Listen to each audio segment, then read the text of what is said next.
Pirelli GT4 America arrives in Road America, featuring some of the deepest grids and closest competition around. And here it finds one of the iconic road courses in all of North America. Road America, the National Park of Speed, 14 turns and 4 miles around this track with a heritage that dates back to the 50s and beyond, road racing through the streets of the villages here in the Kettle Moraine region of Wisconsin. Welcome to Road America. My name is Ryan Marine. It's a pleasure to have your company. We'll have Calvin Fish and DJ Clark along for the ride here today. Cars already out on the formation lap, so let's get to the starting grid for the first race of the weekend for this fantastic championship, Pirelli GT4 America. 3 different classes, all in GT4 machines. The differentiation is simply driver ratings, and it's Jesse Webb who is set to lead the field to green for the Conquest Racing squad that just saw victory in the Fanatec GT race earlier today. Excited to see how this one plays out. Field coming into alignment, as you can see through the haze in the background. And it's going to be a fantastic race here today with a really deep field, Calvin. Close competition. You see Webb on the front row starting alongside Kevin Boehm. New to GT4 racing this season, but that Random Vandals team has been a front runner all season. It has finally broke through at VIR, so they're on a high right now, and great qualifying effort by Kevin Boehm. He's worried about that outside lane up into turn 1. We'll have to see how this plays out. Jesse Webb once again. Conquest Racing, what a weekend they're putting together here. Phenomenal results in qualifying. 3 silver class cars occupying the top 3 spots on the grid. Then it's a pole to the Pro-Am frontrunner of Johann Schwartz from Rooster Hall Racing. Pro-Am cars 4th, 5th, and 6th on the grid. Pole in the Am class to the championship leaders Charlie Postins and James Clay. They'll roll off from the 10th spot overall today. Up the hill into the VP acceleration zone comes the Rova Pole Award winner, Jesse Webb, in the Mercedes to the left-hand side of the screen, just waiting to punch the loud pedal, and now he does. Green flag waiting here high atop Road America. Jesse Webb starting to accelerate away. Kevin Boehm slots in line right behind, consolidating that 2nd spot, but the fight is on there for 3rd and 4th. Gottsacker holding down the position. Looks like Schwartz might have dropped back a little bit, coming under threat from Matt Travis. Massive field here, everyone trying to coexist there through turn 1. Nice and clean so far. Big compression into the brake zone here for turn 3. This is a fight for the Pro-Am lead there, with Travis working to the inside of Schwartz. Can't get alongside to complete that move, and now the BMW motors ahead.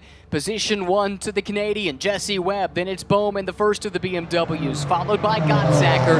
Schwartz leading the Pro-Am class runs 4th overall, coming under pressure again, though, from Travis in the Porsche. Yeah, and that's the backup car. Jason Hart, Travis's teammate, had a big off here yesterday in the King, so they went to the backup car last night. So nice rebound for that effort to still be at the sharp end here. Another storyline runs not too far behind. It's Zach Anderson, one of the dominant teams and drivers in the silver class this season. Qualified in 7th, but he's running solo here this weekend. His usual co-driver, John Capestro-Dubet, still recovering from injuries sustained in a Lamborghini Super Trofeo race. Here he goes. We wish you a speedy recovery, JCD.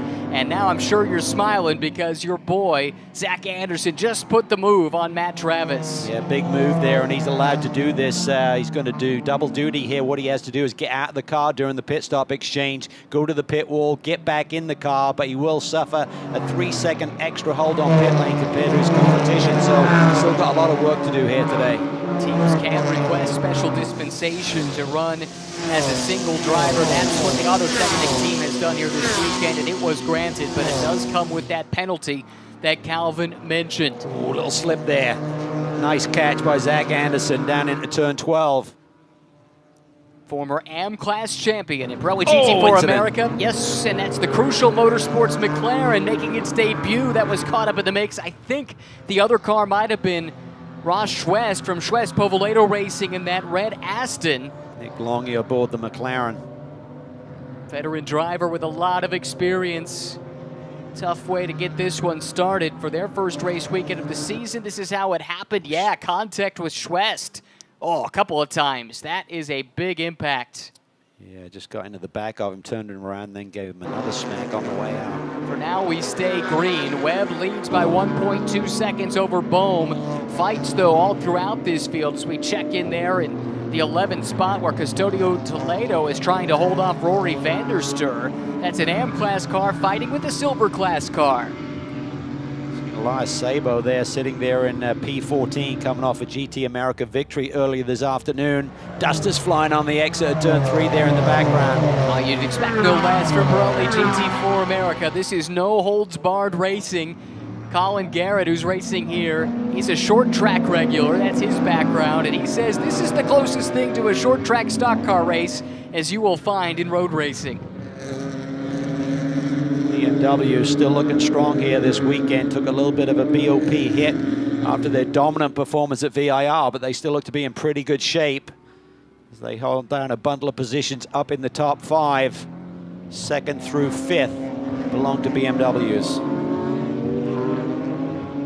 Field snakes its way into the carousel.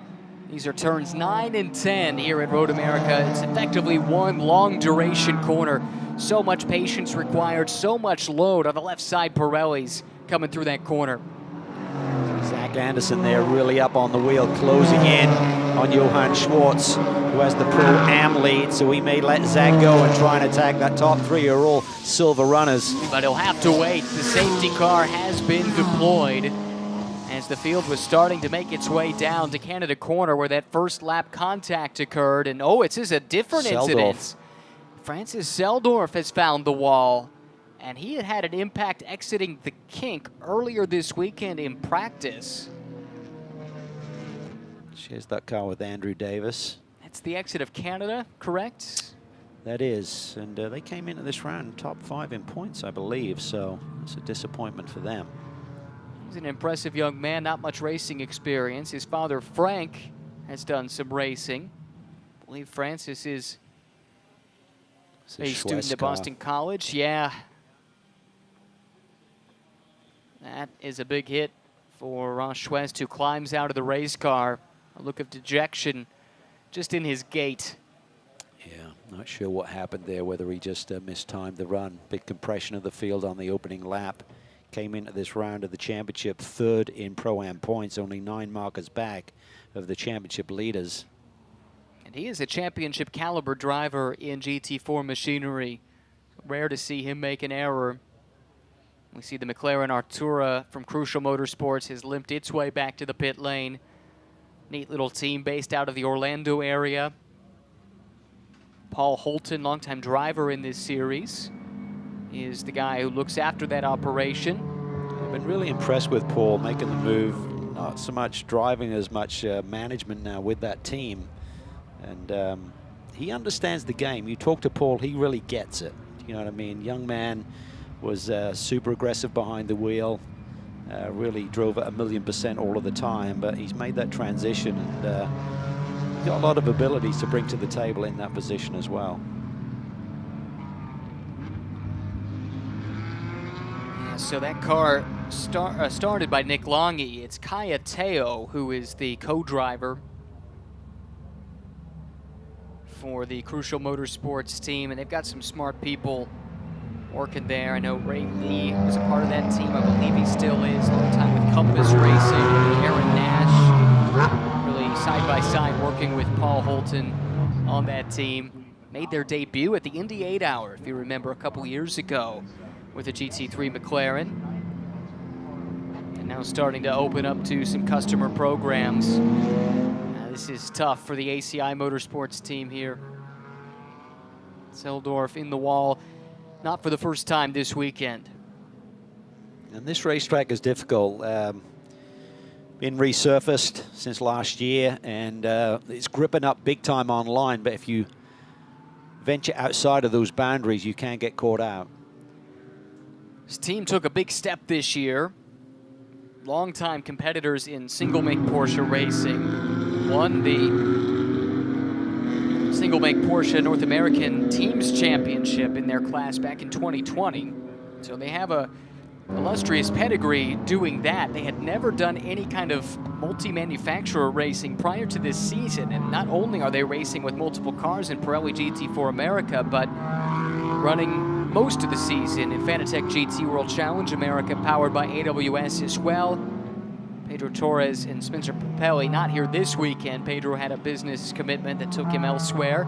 Apparently also managed to twist his ankle, so it's doubtful whether or not he would have been available to race here, and he put it at 50-50 about whether or not he'd be good to go for Sebring. So we hope they have a quick recovery and we can see Pedro and Spencer down in Florida next month. Yeah, certainly hope so. They've been a great addition to our Fanatec GT entry this year. Benzene is a quality operation based down in Chattanooga, Tennessee. Really cool to see them jumping in with both feet to this level of racing. Now behind the safety car here for the first time. This is a 60-minute race if you're new to Pirelli GT4 America. It is a two-driver format. There's a mandatory pit stop window right around the halfway mark of the race. 10 minutes within which you must do your driver change. Not a full-service pit stop, though. No tire changes. You're very limited, in fact, on what you can do to the race car when it's stationary in the pits. Yeah, you might see some tire pressure adjustments, and it's essentially just the driver change. Minimum full stop time is 91 seconds, other than Zach Anderson, who's going to be 94. And this is a scenario that he does not want to see, particularly near that pit stop. So he wants the track position. He needs the gaps. Do you know what I mean? He doesn't want to trundle down pit lane along with everyone else. And if you all execute the perfect pit stop, his is going to have to be 3 seconds longer than all of his competition. Yep, this is not great news for Zach, but he did have a great start to move up a couple of positions at the drop of the green.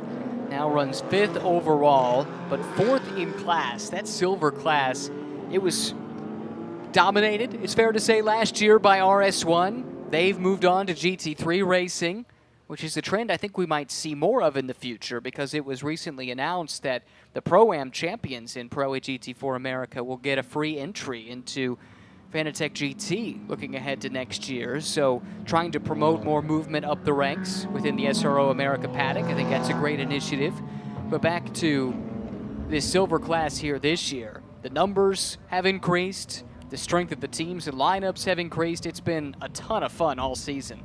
It has. It's super competitive, some really strong teams and driver lineups.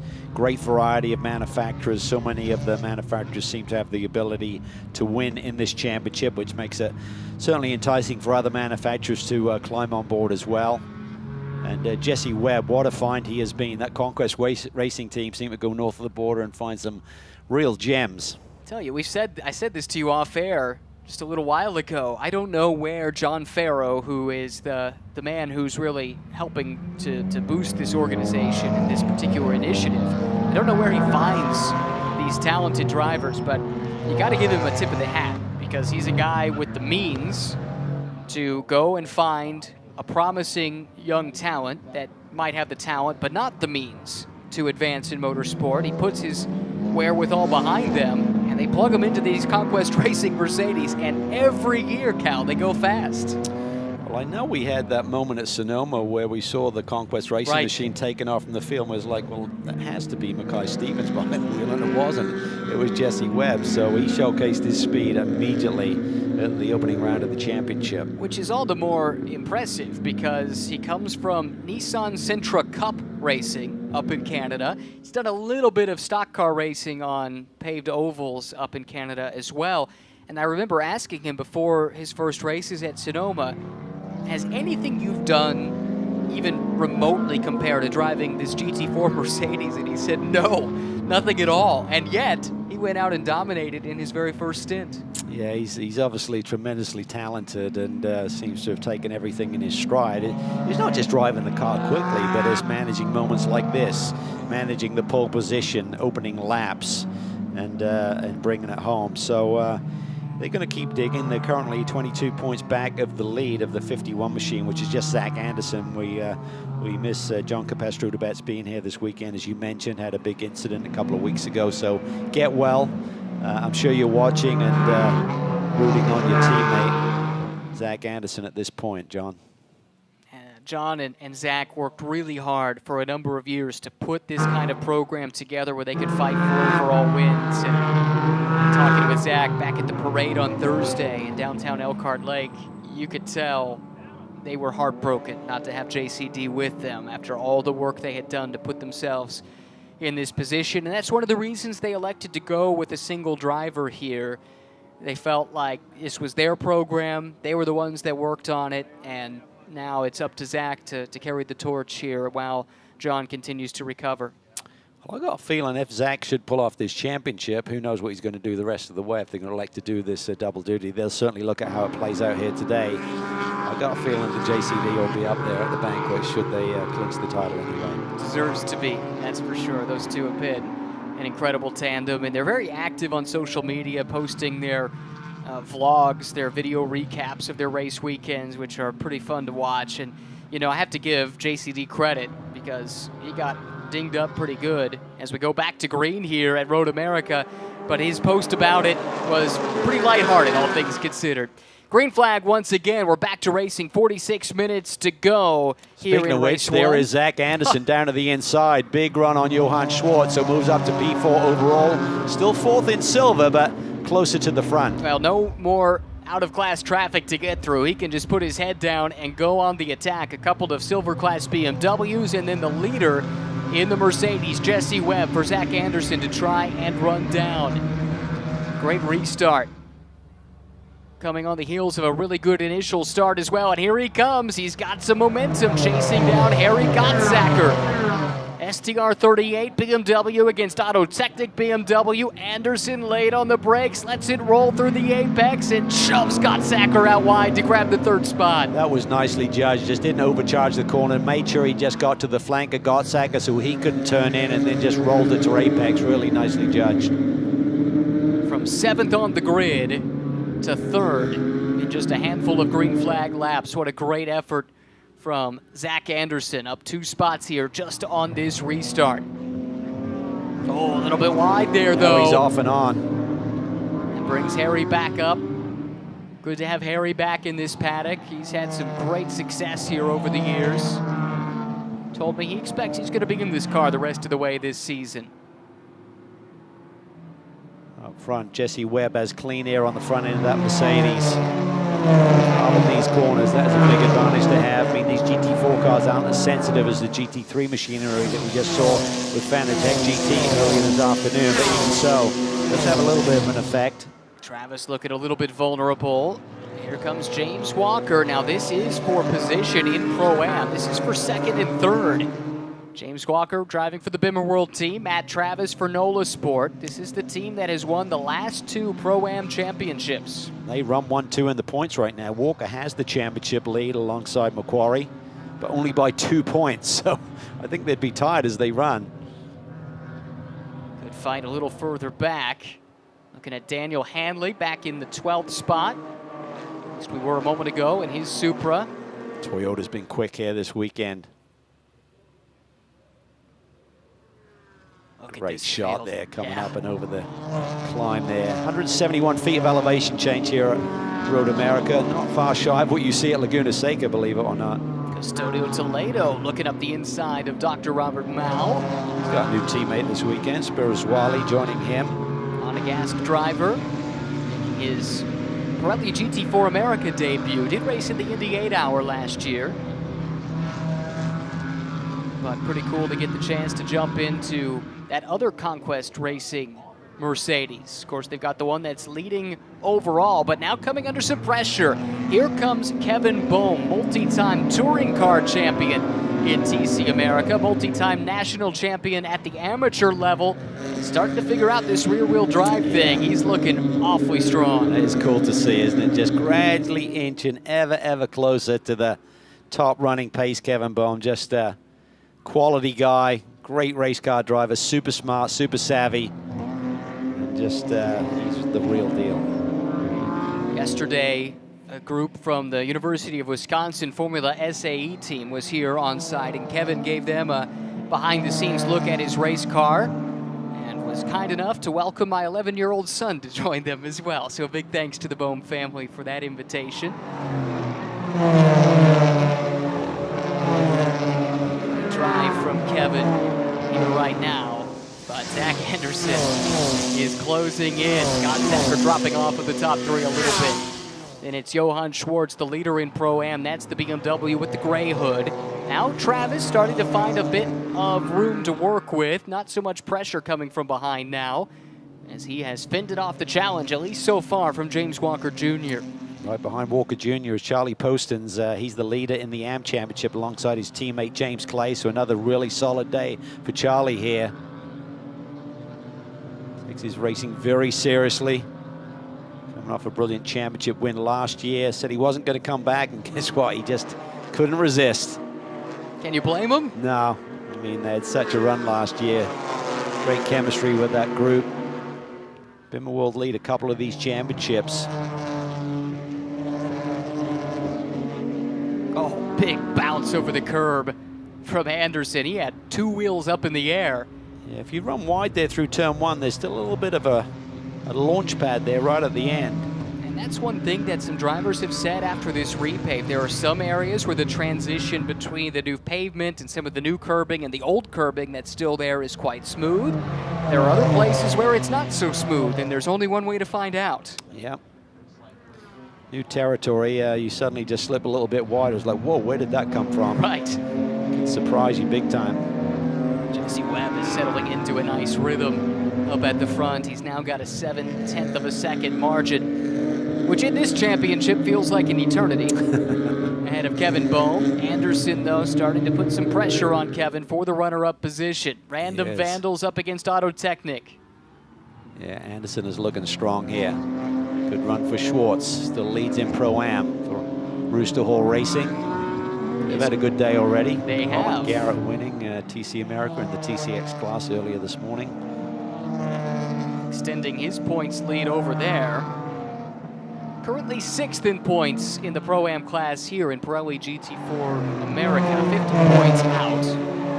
It's a full race weekend out of the lead, but it does seem like they're starting to find their form here recently. A great little team. Rooster Hall Racing. Do you know why they're called Rooster Hall Racing? I do not. Right. Well, you're about to tell me. I am. Apparently, the team shop was built on an old hen house, hence the name. I like it. I always thought there must be a story, and I finally was able to get to the bottom of that. But pretty cool livery on there with the Rooster. So many successful years running in the touring cars. Johann Schwartz spearheading the effort, and neat to see him and Colin Garrett both graduate from touring cars to race here in Pirelli GT4 America. I met Johan many moons ago when he was running a kart track down in Orlando, and just loved his passion, loved his feel for racing, and he's taken it to the pro ranks, which is really cool to see that evolve over the last decade or so. Leader in the AM class. That's your points leader in the AM class as well. Charlie Postins, reigning champion, like Calvin chronicled a few moments ago. Back at it for another go. They've got a 38-point lead coming into this weekend at Road America. He and James Clay, who of course is the man behind Bimmer World Racing, based near Blacksburg, Virginia. Charlie's got a lot of support here this weekend. Great friends with the Hobbs family. David Hobbs and his son Greg and Guy here are here this weekend, and families used to know each other very well over in the UK. And now Postins runs 8th overall. He's got Gray Newell behind him, the heart of racing, Aston. Anderson looking for a way by here on Kevin Bohm. Bohm's doing a nice job. I think Anderson has the pace, but he hasn't given him an opening just yet. He's not going to force the issue. He's going to keep it clean. He realizes that it's a fellow BMW that he's up against, and championship is tight. Got to make smart decisions. Closing in on the pit window here as well. It opens at 35 minutes to go. And again, we should reiterate, because Zach Anderson is running by himself this weekend due So who's the stronger driver, Zach Anderson 1 or Zach Anderson 2? Well, that's a good question. But more importantly, perhaps, is how will that 3 seconds stationary extra in the pits during the pit window affect this battle? Because Bohm will know that.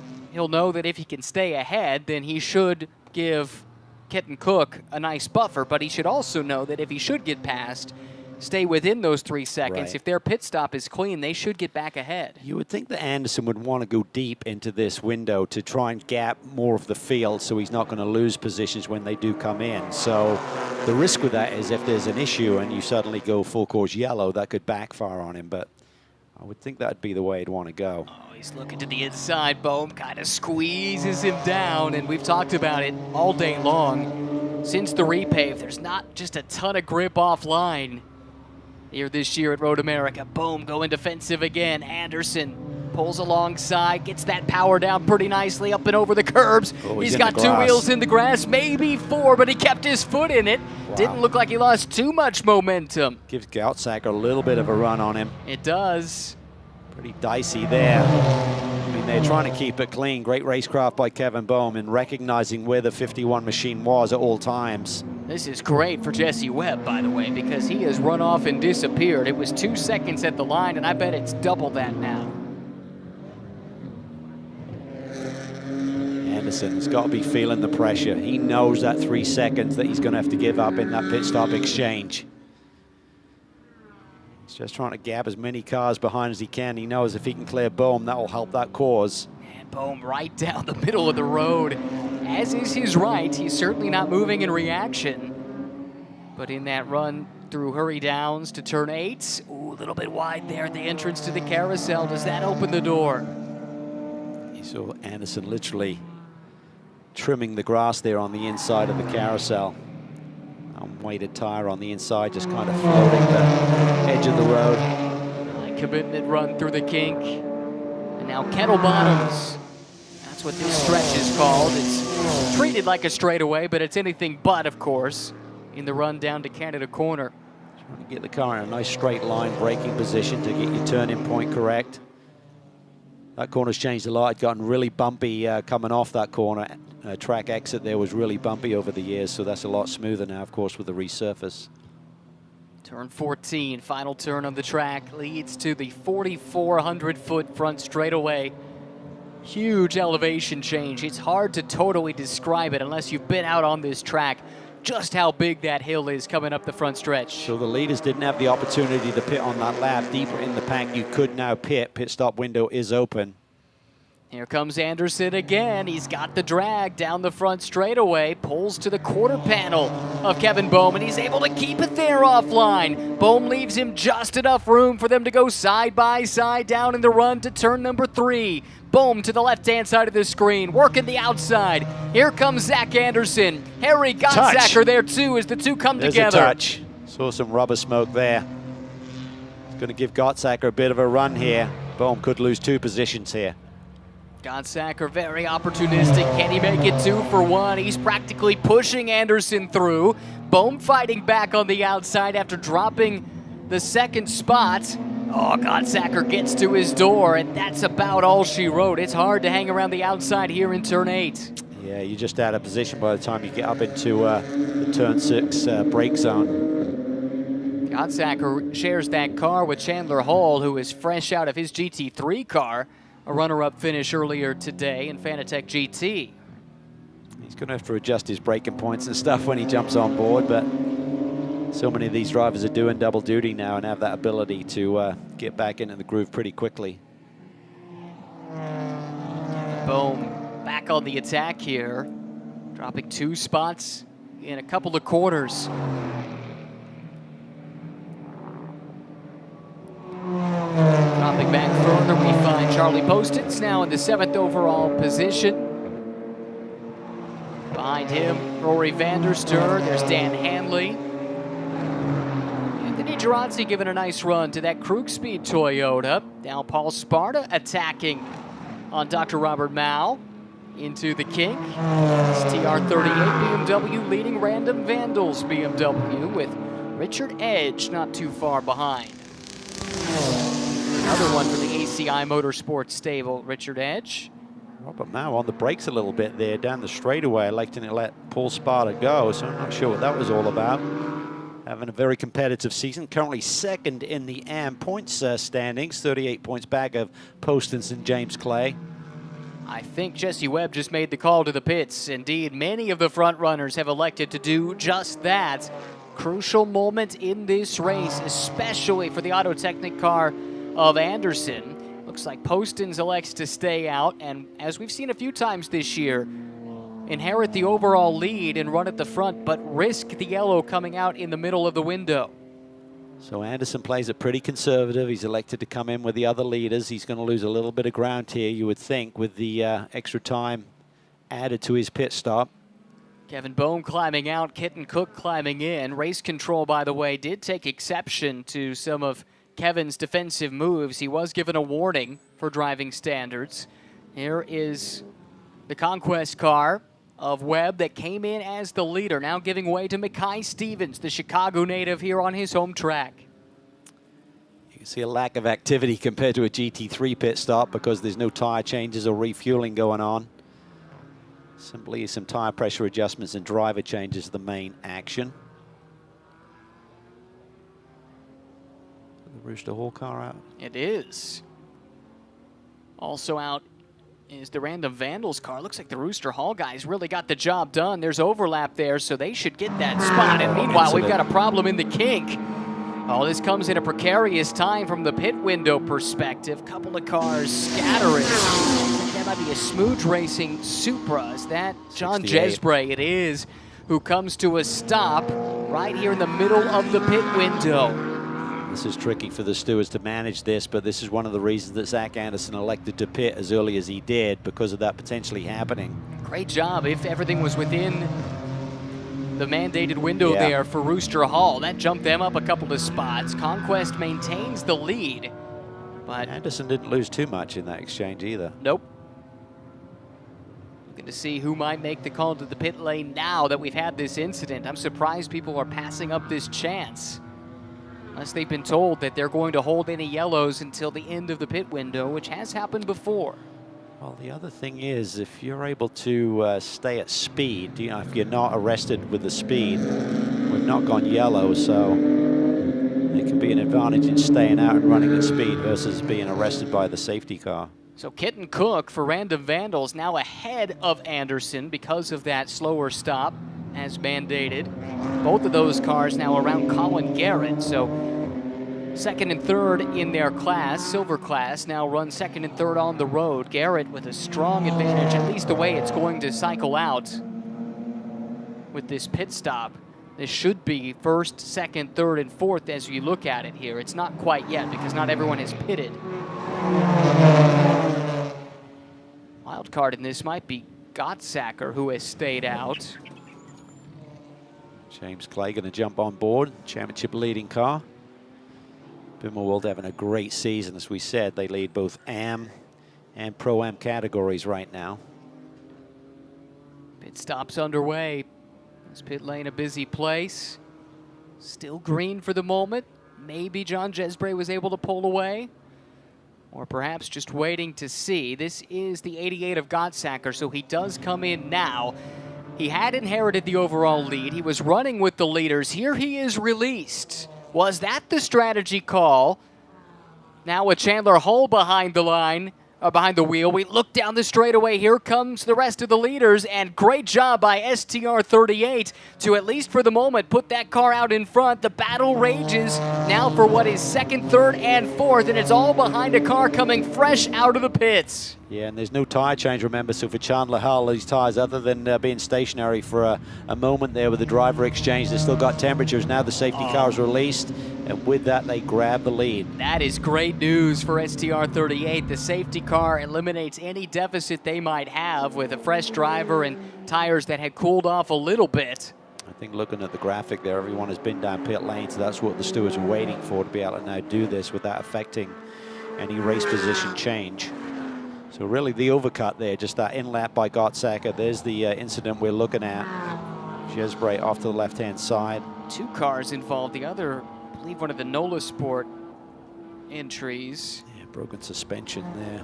Struggling to keep it in a straight line. Jesbray's car is stopped there on the run down to Canada corner. I think that is the Lee Carpentier and Peterman driven car. David Peterman, that has had the issues along with Jesbray. Scary place to have an issue, certainly there in the kink. This is interesting.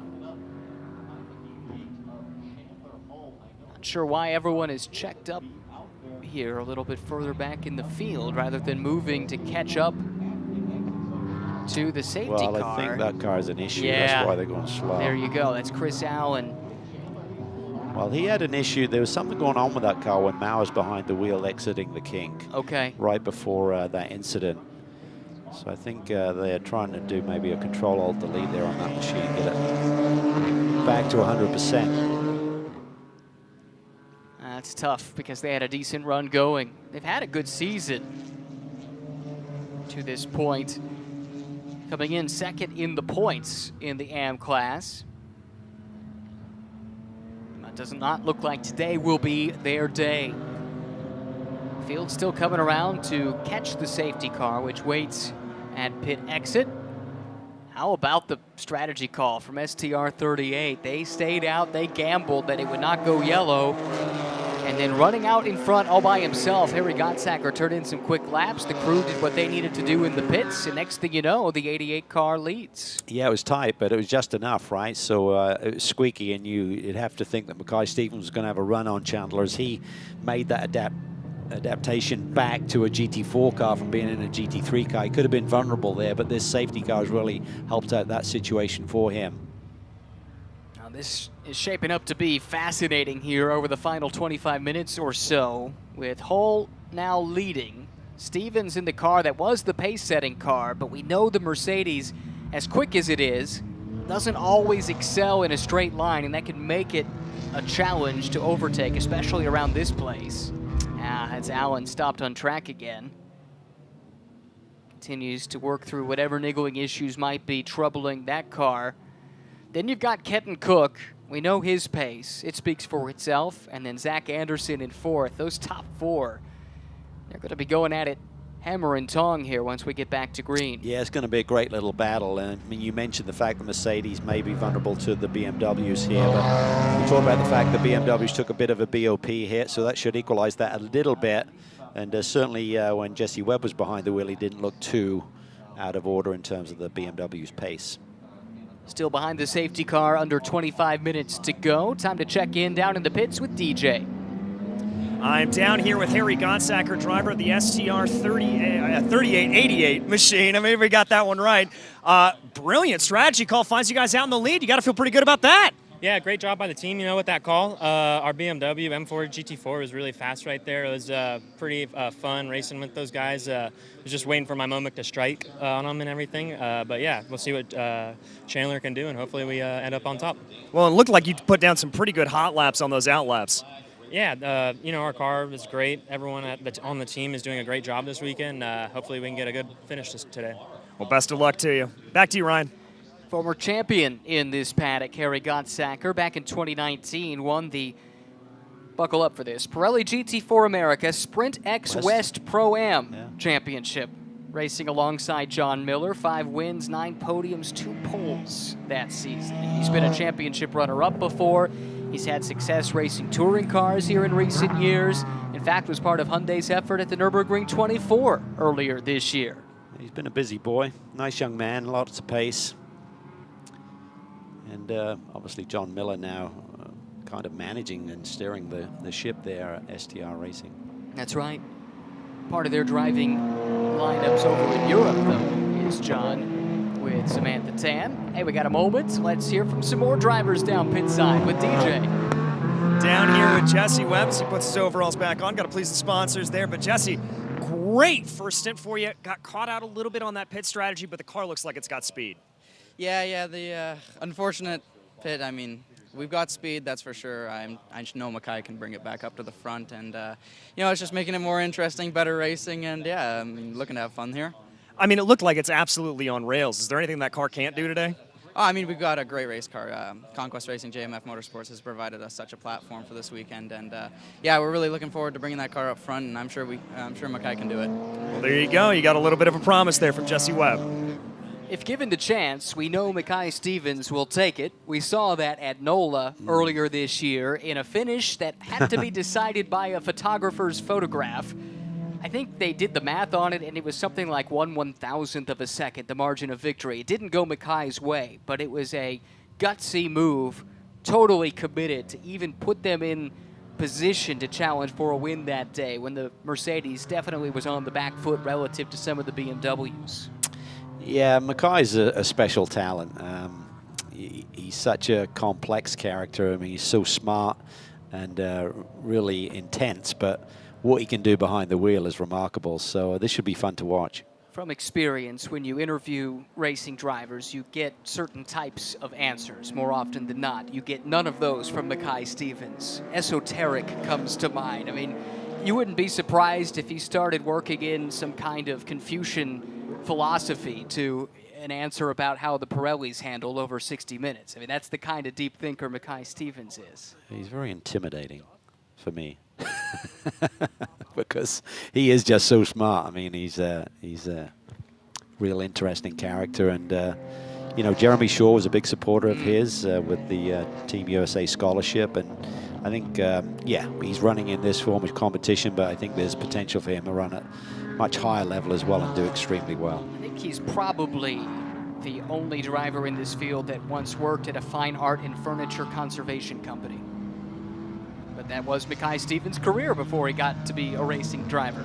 Race Vision powered by AWS, competitive overtakes. That means passes made on the track. It's not just net positions gained. And the heart of racing, Sriana O'Meara Hunt, heads up that list, along with Carter Fartuck out of the Skip Barber Racing School stable. Jason Hart and Matt Travis, they've been on a charge here today. Don't sleep on Andy Lee. I know he's a little bit further back in the pack, but certainly capable of putting on a late race charge. 20.5 minutes left and another chance to go down to DJ in the pits. Indeed, I'm down here in the Random Vandals Racing Camp with Paul Sparta and Kevin Bohm. Paul, we'll start with you.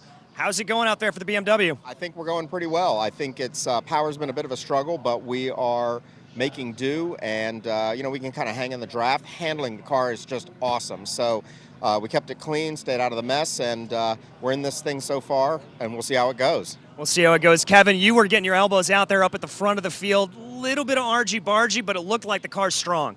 Yeah, I mean, we have a great BMW here this weekend at Road America. The Random Vandals guys have worked really hard to give us a great car, and we executed it perfectly through this week so far. And I think really we never want to kind of come in contact on track like that, but it's pretty slippery out there, and yeah, it's tough. But hats off to all the guys we're racing with. I mean, we have a lot of respect for each other, so I'm sure we'll have a little chat afterwards, and we'll shake hands, and we'll be all right. Well, there you go. Random Vandals Racing feeling pretty optimistic here as this race closes down. Cal, you get paid royalties when somebody else uses RG-Bargy. I do, yeah. Yeah, so DJ, that goes directly to the bar Calvin tab Fish. is on DJ tonight. Good news. Lights are off on the safety car. We are about to go racing again with under 20 minutes to go, and this is going to be fascinating. With the top 4 in silver running nose to tail, the top 5 in Pro-Am running nose to tail with some really good drivers in these cars. Just heard a moment ago from Paul Sparta. His co-driver Al Carter has his car now in the 3rd spot in the AM class, right on the heels of 2nd place. So we're going to have some important fights about to break out when we go back to green. Yeah, and also look out for that 999, that Toyota, the Hanley Motorsports Toyota Supra in the hands of Parker Thompson. He absolutely flies in this machine, so he could move up the order. He's got a long way to go because it's the top, as you mentioned, top 4 are leading overall, so he's got a lot of ground to make up to get to them, but I think he's got pace. And behind him in the class is Jamie Day, who is debuting here this weekend, but is a name that you would be familiar with, I suspect, if you followed the GT4 European Series here this year. British driver with some Aston Martin connections, getting plugged in with Vanderstur Racing. Great to have a new name and an accomplished one in the lineups, a former strong competitor in British GT4 as well, going back to last year. Overall top speeds, Colin Garrett in that BMW showing the way. BMW power, even if they have been pegged back, still is to be reckoned with, and we're about to have a drag race here on the restart. Up the hill comes Chandler Hull. In the slipstream sits Mackay Stevens. That's the car that dominated the early portions of this race. It slipped back to second, but Stevens has designs on taking the lead back. Side by side in the run down to turn number 1. To the inside, it's Hull. To the outside, it's Stevens. Mackay lets it run around the outside, and they're still side by side in the run down to turn 3. Stevens starting to edge ahead, and he will clear Chandler Hull. What a move. Just ran around the outside there, ran around the cushion. That's Zach Anderson, I believe, off and on. He's done in that position before. 4. He has. No, is there a safety car again? No, I'm not sure that there is. We continue to race here. Stevens, though, in the crosshairs of Hull. He would be desperate to get that position back. Taking a look up the inside, but Stevens shuts the door. Late move there. Ooh. That is a big one up the inside. Yeah, Tyler McQuarrie on Jason Hart. Oh, and it's 3 wide at the exit of 5. This is intense. This is going to be some hard racing here to the checkered flag this afternoon. No quarter asked for nor given in Pirelli GT4 America. Wow, going wide there was Jason Hart. That opens the door for a few cars to pounce. One moment of weakness and immediately you get shuffled to the back, and then there is contact. Garrett goes around off the nose of Hart. Yeah, you don't often see that. I think Jason was just a bit too aggressive there in that late move down into the apex of turn 8 and just got across Garrett there and takes him out. Oh, Garrett restarted as the leader in Pro-Am. That is tough for them to swallow. This is getting feisty. This is getting really feisty. McQuarrie fighting here with Van Berlo. Oh, and here we go. A little bit further up. This is for second. Kenton Cook working on Chandler Hull. Zach Anderson is going to follow him through. Unbelievable racing here in Pirelli GT4 America. Yeah, so Hull suddenly on this opening lap has gone from first down to 4th. He get into a rhythm here quickly, as we mentioned. Ran GT3 competition just a couple hours ago, so safety car is now out. Not sure exactly what this is for. Oh, now we do. That is... I saw a note they had a chassis change before the race. I think you're right. Rihanna O'Meara Hunt, the Kiwi, who went back to her native New Zealand in the break and did some karting, won a couple championships there in a couple little summer racing series, I guess winter down in New Zealand. Not ending the way they had hoped. Couple of notes. We do have some time penalties coming for the 44 car, as well as the 999. So the 999 is Parker Thompson. 44 is Garrett, who's just got hit, so he's lost a lot of ground. I'm not sure how much of an effect, but... They will have 3 seconds and change added to their race. Just watch this. You see Hart there. He makes a really bold move down to the inside. Right there. Just can't get the speed arrested as Garrett comes across and swings into the corner. I mean, I guess Colin could have made a little bit of a wider approach knowing that there's cars to his inside, so just everyone on the limit right there. The other penalty, by the way, was a drive-through issued to the 58. That is the ACI Motorsports AM Class entry, Richard Edge, Matt Halcomb. They were short on their pit stop by enough that it's not just a time penalty. If it's under a second, it's a 5-fold penalty, right? So if you got over 3.5 seconds, you're about 3/4 of a second shy. You multiply the amount of time you were short by 5, that will be your add-on time at the end of the race. But if it's over that second threshold, it's a drive-through penalty, which if for some reason we're not able to restart this race, would be converted to a lengthier time penalty. We shall see. Boy, that breaks off what was a phenomenal scrap at the front of this field. The intensity was ramping up to, maybe call it a dangerous level, but... Well, let's just say it's not a surprise that it ended in tears for someone, just as close as everyone was running. D'Angelo's was making some bold moves there in the 24 Harder Racing machine. Shares that car with Gray Newell. He now leads Pro-Am ahead of Kai Van Berlo. Right. I don't remember where he was on the restart. He came from quite a ways back. Van Berlo also a real star. Great to have him in this paddock. Quarry right now in the 3rd spot in Pro-Am. This could be a lengthy cleanup here. Not sure if the barriers are all the way they need to be arranged. Looks like it might be. A lot of fluid down though. It's a big impact for the number 26 from the Heart of Racing. There's a safe haven right there. You can see the orange stripe on the wall. So we've seen a lot of cars have to be picked up here this weekend. I think sometimes when you're short on race time, another option might be to get that car just parked behind the concrete wall there, finish the race, and then get it back to the paddock. But obviously a lot of decisions have to be made within that situation. Let's hope that can be accomplished.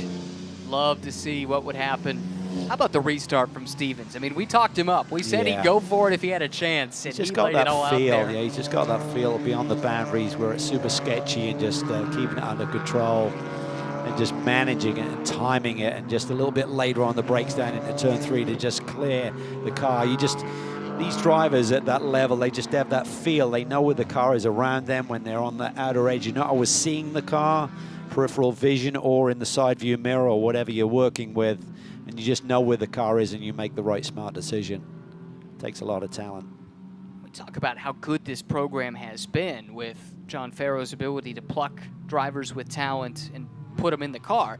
I mean, Stevens was one of them in the first instance, but he's been the constant. He's had a different co-driver each of the last 3 years. It was Colin Mullen in 2021, Gavin Sanders last year, and now Jesse Webb. And he has been the rock that this team has been able to build around. Yeah, and a solid rock in terms of speed, experience.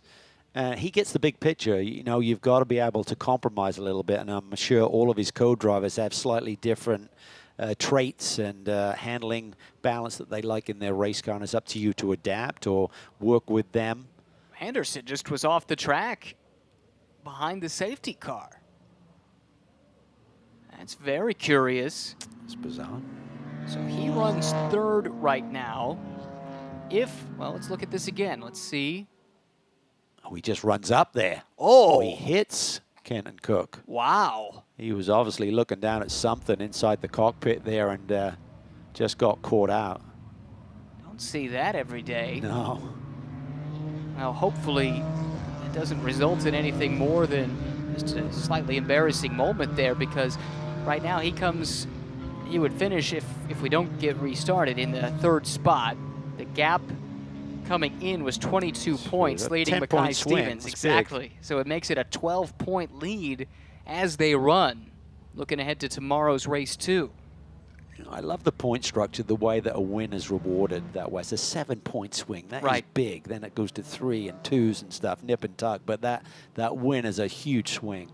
And essentially follows the Formula One point structure as well. It has worked well. Or maybe they follow us. We'll go with that. I like where your head's at.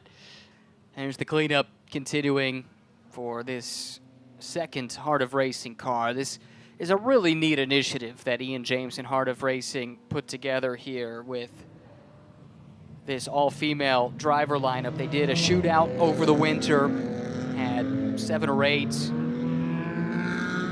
young female drivers that got a chance to lap in that car. Ultimately, they were planning on just taking 1 as part of this program, but Rihanna O'Meara Hunt and Hannah Grisham were so equally impressive that they said, you know what, we need to pair these 2 up. They've been an AM-class pairing here this year, and quite frankly, it's not been, they haven't had the most fortune, let's put it that way. They've been in the middle of some things not of their making, and it's not really been a season where they've had the result to show for the kind of pace they have displayed at times. But I hope this is something that can continue into the future. It's, as I said, a really neat initiative. Yeah, it's the first time we've really seen them in trouble, like with the incident here today. O'Meara Hunt is learning all of these tracks. They're all brand new to her, so that's a big ask in terms of how do you share the car. I mean, you really want to give that driver who doesn't know the track a little bit more seat time. That then compromises the other half of the squad as well. But, you know, there's a lot of potential there, and I'm with you. I hope they stick with the girls and give them a bit more opportunity.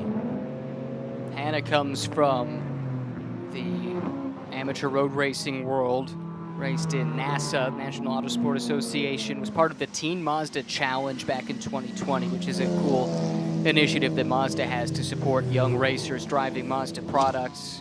She's been a part of a number of... She's a tire tester as well. I think Yeah. she's involved with Pirelli, does a lot of tire testing, and one of the big tire distributors.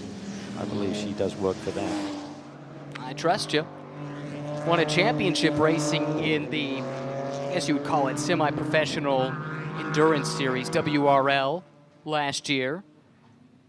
And is part of the Shift Up Now Females in Motorsport initiative that's doing great work. Pippa Mann is really at the forefront of that initiative.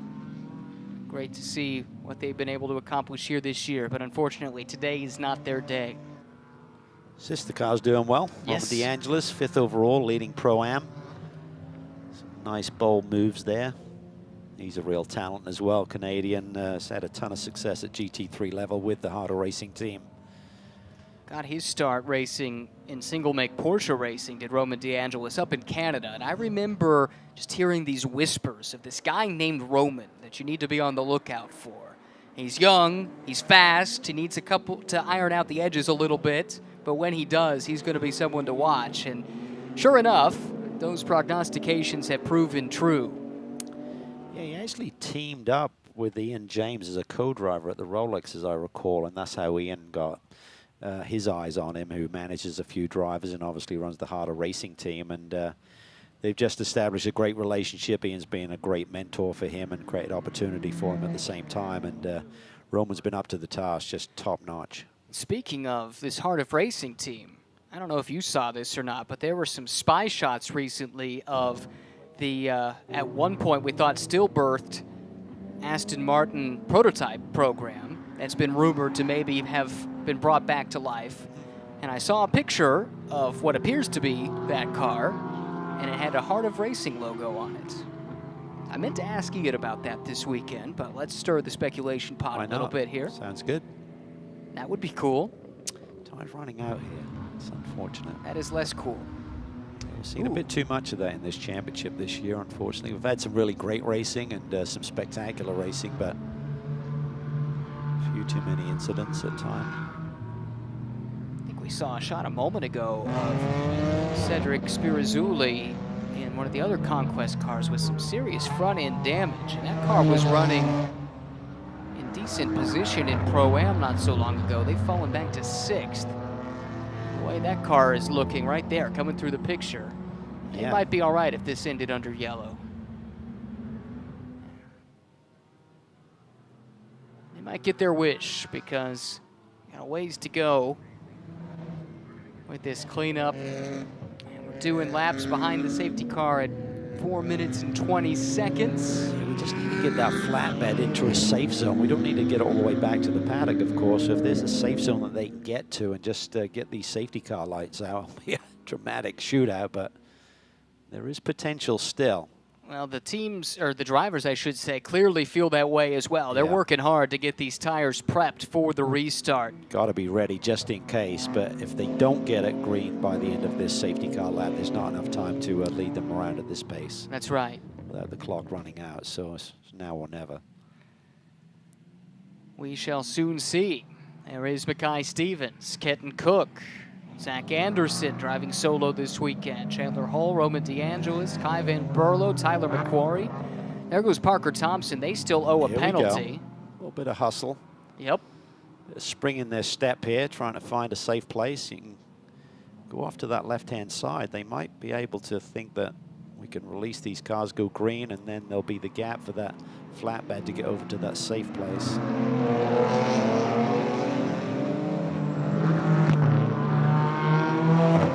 This could get crazy. I expect you're right. Who do you have your eyes on if we go back to green? Well, I think Kenton Cook, they want another win. And Mackay Stevens, he's going to have to be on his toes here. He's got to time this restart if there is a restart. This is the point where we're going to see if these safety car lights go out or not. Yeah, I like Kenton.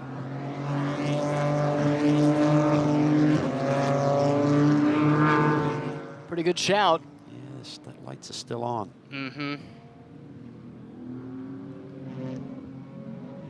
That is an ominous sign Yeah. if you're hoping to get this race restarted. Surprised me a bit. I thought there was opportunity once the field had gone by to get that flatbed out of the way, but Well, safety car skips by the pit lane entrance, so that tells you what you need to know. Up the hill they come, and this race will end the way it began, behind the safety car.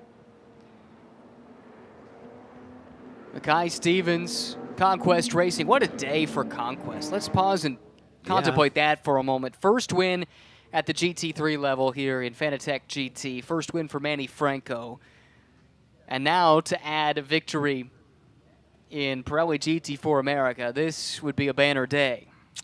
yeah, it's a mega effort. I mean, Eric Bachelot does such a great job. He's got quality crew, engineers, and everything. And I saw him the other night in a restaurant here in town, and I said, how many Ferrari Challenge cars you run? He said, I'm running about 21 cars at the next event. So that's just an extreme operation to not only run the quality and the speed of the race cars, but the quantity as well. It's just incredible effort.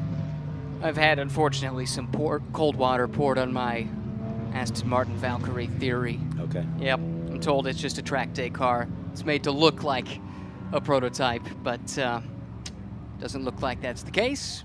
But maybe I plant the seed. It's a pretty good idea. If someone wants to get behind it. You went out on a limb. That doesn't usually end well, as we're learning. But it has been a good day for the Heart of Racing team regardless. Just think about this. So if Mackay Stevens gets to the line, he's going to gain 10 points, he and his teammate on Zach Anderson, who finishes on the podium, going solo here. So his 22-point lead will be cut down to 12. Let's have a look at the Pro-Am. So Tyler McQuarrie came in with a 2-point lead. The 47 car with that little incident for Jason Hart down in turn 8, so they're going to gain some ground over them. 50 car had their incident early, so for James Walker Jr. and Tyler McQuarrie, good day for them points-wise. And in AM, well, James Clay and Charlie Poston do what they do, winning. It's another day that ends in Y. Yeah. They have been the pairing to beat in the AM class since they turned up last year. Strong run, though, for Random Vandals. Al Carter finishes the job that Paul Sparta began. They'll finish second, it looks like. And Krug Speed back on the podium with Jaden Lander in the car that Anthony Girazzi started today. Should note as well, there are a few more pit lane speed issues that are listed as under review. So as we give you these results, keep in mind they are provisional until all of these things are cleared. One of those is the 88 of Chandler Hull. Yep.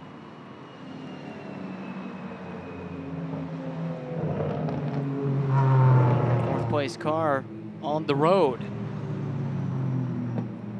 Excited to see what he and Harry Gottsacker can do for the rest of the year. I think that's a fun pairing. Yeah, lots of potential there. Two really talented young drivers in our paddock, teamed up together with a great team. Without a doubt. Interesting to see, because Chandler started the season doing both GT3 and GT4, and we asked him about it, and he seemed to think he probably was going to focus on GT3 at a certain point, but he keeps popping up in these GT4 races, and he keeps doing well, so you can't blame him. He's been a busy boy. Yeah. Running multiple championships here in North America and globally, for that matter. That's been his MO. I mean, he won an Asian Le Mans championship earlier this year. That propelled him to Le Mans itself. In addition to his big programs here stateside, that's a look at the winning car in the AM class, or soon-to-be winning car. Just one more corner to negotiate at safety car speeds. And we'll see yet another win for James Clay and Charlie Postons. But under the safety car, it's going to be Conquest Racing, JMF Motorsports, Mackay Stevens with the move to win it on a late race restart. Gets the job done. He and Jesse Love inch a little bit closer to that championship. Jesse Webb, excuse me, to that championship. Now, just 12 points out of the lead. Kenton Cook second, Zach Anderson third in the silver class. Class wins to Roman DeAngelis and James Clay in Pro-Am and Am respectively. And a whole nother day of racing tomorrow with a jumbled up field. Let's think about this for a moment here, Calvin. It was an incident-strewn second qualifying session for this championship this morning. Ultimately, it was decided that not everyone had a fair chance to turn in a lap, and therefore, by rule, the grid for race 2 will be set by practice 2 times, and that means the car that just won overall starts 32nd tomorrow. Well, that'll be fun to watch. Who's ready for the Mackay Stevens show at the start of the race? That'll be awesome. Should be a ton of fun. There you see provisional results in the AM class. James Clay, Charlie Postins ahead of Al Carter and Paul Sparta. Anthony Drazzi and Jaden Lander get on the podium in their Toyota Supra ahead of the Rimtech pairing of Michael Oriema and Tommy Johnson. Nick Shanny and Terry Porcheller, a strong top 5 for them. Good to have Tony Ave back in the paddock as well, alongside Joey De Silva. They come home 6th. Here are the silver class results, with Mackay Stevens and Jesse Webb taking the overall victory in addition to class honors. Kenton Cook and Kevin Bohm. Interesting opening stint from Kevin. He had his hands full, but kept them in position. Kenton Cook got them back to 2nd. Zach Anderson finishes 3rd, driving solo this weekend ahead of Gottsacker and Hull. Jamie Day on debut and Rory van der Steur. Pretty strong. Can't wait to see what they could do if given the opportunity tomorrow. And then a couple of penalties bumping Hanley and Thompson back a little bit. They had more pace than that. They too could feature prominently tomorrow. Yeah, they did. I think they got a lot more pace than that result shows, but exciting combination there with the Van der Steur Racing entry. Here's the Heart of Racing team. Gray Newell, Roman DeAngelis at the very front. Kurt Swearingen and Kai Van Berlo, they keep getting stronger as the season goes along. That's a team to watch. And then we got Walker and McQuarrie very much in the title hunt. They are in 3rd ahead of Sabo and Lee, Fartuk and Forbush. Quiet but solid day for the Skip Barber Racing School pairing. A look at the paddock here at Road America. And very soon we'll be headed to Victory Lane to hear from our race winners. It's a long cool-down lap around this place, Calvin, 4 miles in length, but excited to see what tomorrow has in store. Yeah, shame that we had so much yellow in this one, but they'll regroup overnight, hopefully come back a little bit cleaner tomorrow as we look at the initial start here today. Led to the green by Jesse Webb, brilliant pole position, and put it into play immediately. Yeah, absolutely. He controlled the opening stint. The fight was on behind him, though. Everywhere you look, there were battles to be fought, and this was Ross Schwest into the back of Nick Longy in the new McLaren Artura. Fight here between Kevin Bohm and Zach Anderson. This was a fierce one. A little bit of contact between the two. We'll see if they can sort this out. This was the first of 2 grass mowing incidents for Zach Anderson, but he kept his foot in it, stayed in the mix. Restart around the outside. Mackay Stevens, after taking over from Jesse Webb, was able to get back to the point. That's the second of the 2 grass mowing incidents for Zach Anderson. Stayed in the fight. This was a big moment here. Jason Hart and Colin Garrett. Garrett was the Pro-Am class leader on the restart, but it ends in tears. Checkered flag comes behind the safety car, and Stevens fends off the challenge after that late race restart to hold on and claim the 2nd victory of the day across 2 different series for this Conquest Racing team. Stevens and Webb joining Manny Franco and Alessandro Balzan as race winners at Road America for Eric Bachelart's team. There is Mackay Stevens, giving all due credit to his race car. What a phenomenal drive. Yeah, he didn't have a lot of time to work with, but he made it count, right? That move for the lead was fantastic, and race was shortened, and he had the track position and the win. Absolutely. Always an interesting interview. Looking forward to hearing from him here in Victory Lane. This is big. This keeps them in the points hunt, Calvin. It does. They needed to come back strong, and they did so. 2 teammates celebrate, and it is game on for this championship.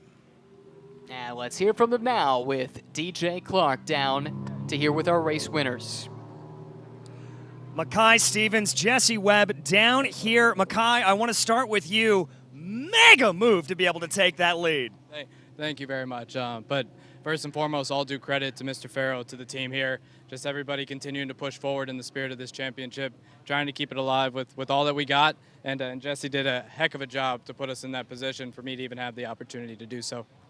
Well, you guys closing down on the championship. Tomorrow's going to be a little tough. How are you going to handle it? With just a great deal of optimism and tremendous support from the team. So we'll see how the cards play, but we'll certainly give it all that we have. All right, Jesse, what about you? Oh, you know, quite the day today. I mean, it's a rewarding day for the group. We've been waiting for something like this for a little while, and you know, I've had our hard times, but we're back here, and we know we're strong, and we're looking to finish off this season very, very strong. Well, there you go. One to finish the season off strong here for Conquest Racing, JMF Motorsports. Congratulations, guys. They've got their work cut out for them tomorrow, coming from the back of the pack, but this is a bunch. If they're given enough green flag racing, I think they can do it. Yeah, I wouldn't count them out from at least a podium, if not more. They probably need a yellow at some point to sort of compress the field a little bit and erase some of the gaps. Back to DJ.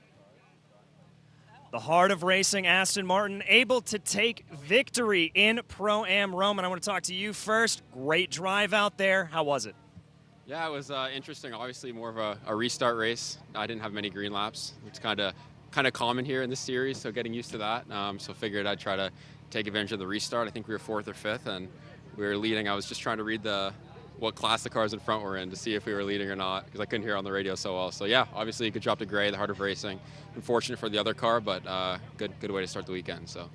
And Gray setting everything up there. How does it feel? It's funny. I have this burn, so I ran off as soon as I got out of the car to get out of my suit. And I come back just in time to watch this guy Talladega Nights it from 5th into 1st in one corner. And I look at him, I'm like, should I go put my suit back on? And he's like, don't jinx it. And then right at the end, he's like, all right, now go put your suit on. So I, Tom Cruise run back, get my suit on, come back, run over, and meet this guy, and that feels really good. It's been a tough day for us, and great to cap it off with a win. Great to cap it off with a win, and there you have it. A little bit of extra exercise for Gray Newell. The new Matt Travis. Yeah, working in all the movie lines. references. Yeah. That's right. Gray Newell, impressive. Great to see them come home with a hard-earned victory. Roman DeAngelis joined this team in the middle of the season. It was Ian James at the beginning alongside Gray Newell. Ian ended up busy with some of their European commitments, and so he called on the rapid young Canadian Roman DeAngelis. And Roman hadn't spent much time in this paddock prior to this year. Did a little bit in the Panos a few years ago, but happy to be back and making an impact early. One more time down to victory lane and DJ. Here with James Clay and Charlie Postins. James, I want to start with you. Talk about this run. Another win here in the AM class. Man, whatever. This run was a lot of yellow. I had a couple of hairy restarts, but this race was all about Charlie's qualifying and Charlie's beginning of the race, and he did a great job, and I just sat in the car for some yellows and rode it around home. So that guy.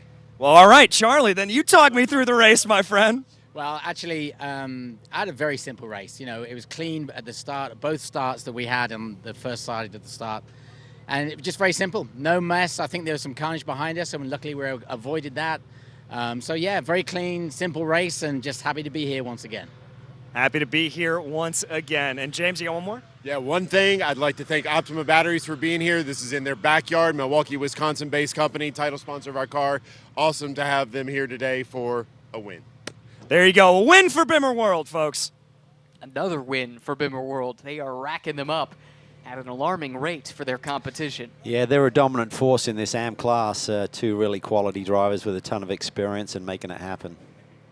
I think everyone thought last year when they said, nope, we're done after our championship, everyone else in the AM class breathed a sigh of relief. And then they see the entry list for Sonoma and thought, oh, no, not again. Let them relax momentarily. Maybe it was all part of the strategy. That's right. It's working so far. They are on their way at this stage to a second consecutive AM Class championship. And it's a great team with two good drivers, solid platform in the BMW M4. So that equation usually has a pretty positive outcome. Well, BMWs are strong this year. They currently lead all three championship battles with the Auto Technique group with Zach Anderson at the wheel in silver, and then obviously the AM class victory for Clay and Postins today. And James Walker Jr., Macquarie, they had a brilliant points day with two of their nearest competitors having issues. That's a good point, especially when you consider this car, which is new in this in this GT4 field, this new BMW M4 GT4 based on the G82. We've seen some of the new cars come into various championships and not be on the pace right away, but certainly here we've seen the BMW show its strength from the word go. Yeah, they have a lot of cars out there, so they've got some strength in numbers, certainly, but nonetheless, and some really quality prep teams who are running these operations, like Auto Technique, like Bimmerworld, and that will get the job done. You put good drivers in these cars, and they're going to get you the results. Just waiting on our podium celebrations to commence. Excited to see these race winners and podium finishers up there on the stage, taking in their moment as the sun starts to go down in the horizon. Here in the Kettle Moraine region of Wisconsin. Gives us a moment, though, to think about what's still to come on the schedule here, Calvin. We've got one more race tomorrow, of course, here in Elkhart Lake, but then next month, the trip to Sebring before wrapping the season up at the Indianapolis Motor Speedway Road Course, which has put on good races for the GT4 series over the years. Yeah, 2 historic venues, ones that the drivers really will enjoy going to. Very different challenges, of course. And we come from the smooth confines here at Road America to one of the bumpier circuits on the global stage at Sebring, but just so much history and tradition there with the airport runways and the bumps that has there. So it's a different challenge, but nonetheless, pretty epic to be going back there this year. Listening in as DJ Clark introduces the M-Class podium. And on the top step of the podium in the number 36 Bimmerworld BMW, let's hear it for Charlie Postins and James Clay! Big smiles all around. This is becoming routine for Postins and Clay. DJ would get excited. Amazing, isn't it? After a long day, pulling double duty with us. He's going to need some honey. Mm-hmm. And filling in admirably with Amanda. Unable to join us here this weekend. Looking forward to having Amanda Busick back with us in Sebring. There they are, your AM-Class podium finishers. The Krug Speed team over on the right-hand side of the screen. On the left, Random Vandals Racing. And front and center, once again, Postins and Clay from Bimmerworld. And then go ahead and spray the champagne! The champagne sprayed freely here in Victory Lane at Road America. Saving a little bit to take a sip of, it looks like, for most of these gentlemen.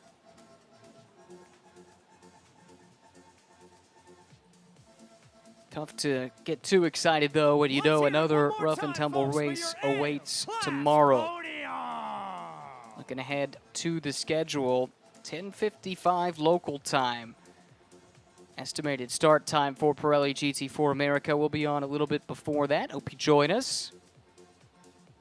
And hope we get a bit cleaner of a race 2 that we had in race 1. Just a bit too much time spent behind the safety car, Calvin, for my liking, especially when you consider how close the racing was when we were green flag here today. Yeah, it's unfortunate. I mean, so much effort goes into being here for a race weekend and to have such a small amount of green flag racing. That's disappointing. But we did see some great racing action when we were green, and chance to rinse and repeat tonight and come back a little bit stronger and cleaner, hopefully tomorrow for the racing.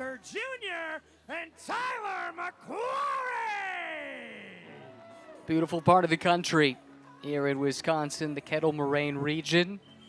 Road America since 1955 has been a destination for racing enthusiasts the world over. It's been fun talking to some of the folks who are here for the first time this weekend to hear them comment that, yep, this place lives up to the billing. It does. It's such a great place, and what's remarkable, Ryan, every year we come back, they've invested more and more into the circuit. Obviously, this year was massive with the repave, but all of the facilities, you talked about it earlier today, about the access roads have been improved and get around to the various areas of the racetrack. So it's top notch. It's really, I think it sets the bar here in the U.S. It's never been easier to get around and explore this racetrack, especially if you've got a golf cart or something like that to get you to the various vantage points. And there's so many good ones to watch from as a spectator. And I think the new area, they call it the beach. It's in the run from the carousel to the kink, just on the outside of the track. It's especially cool what they've done with the natural sand in that area, putting up a sand volleyball court and some beach chairs and things like that. It's a place that really no one had ever been able to watch from before.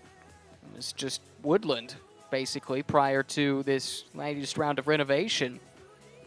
And it's a neat perspective of the cars heading towards one of the most famous turns in North American racing, the kink. Great little kart track. Some of our production crew went over there and had some fun a couple of nights ago. So lots to do here. Put it on your bucket list if you've never been to Road America and you're watching from home. Make sure you come visit if you can. Shout out to Clark Camburn, who was crowned champion on the kart track earlier. I think you had a back injury, otherwise it could have been might have been a different story. Yeah, that's what I'm going to tell myself. Let's hear it now we'll see. Time, folks, for your Pro-Am podium. That is the Pro-Am podium. Roman DeAngelis and Gray Newell in the center, taking up the big trophy. Swearingen and Van Berlo alongside, along with Walker and McQuarrie, putting together a really good season for James Walker. He's had some success in touring cars. He's stepped into GT4 here recently. This has been his best season to date, and excited to see him having so much fun. He's got a great personality and loves his racing. This has been a year he's been building towards, it seems like, for some time. Now we wait for our silver class podium. Up first, big smile there for Zach Anderson. And we'll send again a shout out to John Capestro Dubets. He needed a big cutout of himself to help alongside, right? That would have been fitting. They have been a phenomenal pairing all season long. Zach left to carry the torch by himself here this weekend after the injury John suffered in a Lamborghini single-make race a couple weeks back. Not exactly sure what the timetable for return is, but the sooner the better. Miss you, JCD. Second place, another great result for Kenton Cook and Kevin Boehm. You were wondering how much talent is there in the TC America field. Well, didn't take long for TCA and TC champion Kevin Boehm to wrap his head around these GT4 cars. No. He's right there in the mix. Yeah, he's right in the fight there today. It was some close, hard-fought racing, but he held his own, and he's a quality driver, really showcasing his stuff here today. And then Mackay Stevens, partnering with Jesse Webb. Mackay had the move to get that car back to the front. Some clever strategy on the part of some of their competitors, put him on the back foot, but Mackay made it work around the outside late in the race and got the back to the front and claimed the victory for Conquest Racing. That's a wrap, though, for us here for Race 1 of the weekend from Road America. For Cal, for DJ, and our entire team, my name is Ryan. So long from America's National Park of Speed.